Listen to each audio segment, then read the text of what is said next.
Hey guys, today I'm going to show you how to replace your motorcycle hand grip. And the first thing you're going to need is your new hand grips. You're going to need a razor blade to actually cut this grip right off. And third thing you're going to need is a type of glue of your choice to put in here. You don't want to use like a super glue or anything. Something that's nice and sticky, but it's not permanent. So a lot of people use grip glue. I like to use hairspray. Alright, so now the first thing you're going to do is, most people have bar ends here. I have bar and mirror. So the first thing you're going to need to do is take this off so you can get to the grip itself.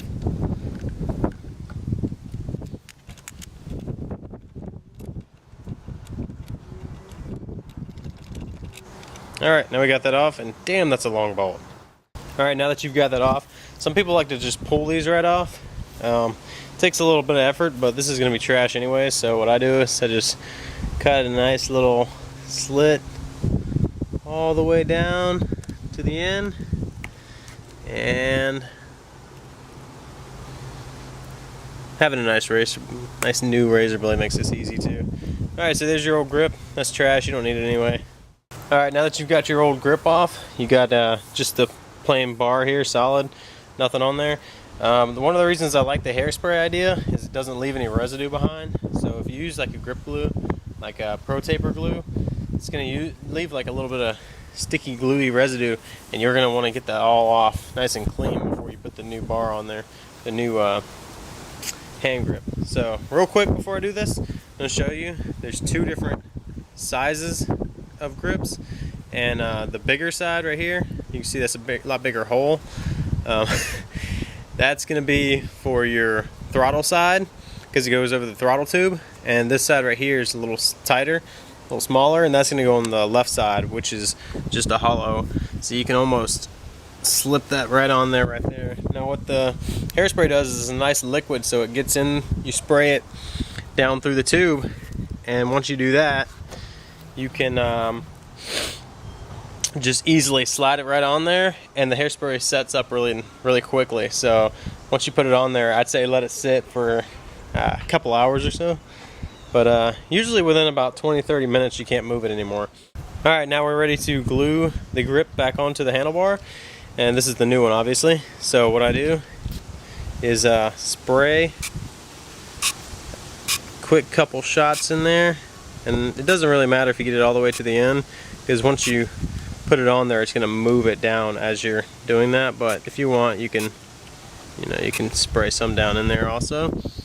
Put that down. Now you're ready to get this on here. And the easy way to do it is you push from the end, and usually it'll slide. Put pressure on the end. Just kind of, sometimes you have to spin it around a little bit, sometimes not so much. Kind of give it some pressure. Alright, and get it up there, and you don't want to get it completely up against this. This thing's got like a flange that kind of just lays there.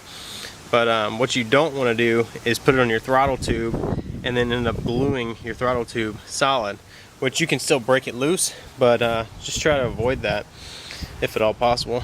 Alright, so it's on there right now, and it's not going to be set up for, like I said, about 20-30 minutes. So if you want to, if you're particular, if you got it twisted or so, you can kind of move it around, get it where you want it. I'm not really that particular because I change these out pretty often. So I'm just going to set mine right there and set it and forget it. I would say at least leave it up there for about an hour or so, let it set up, and you can go ahead and install your mirror back on.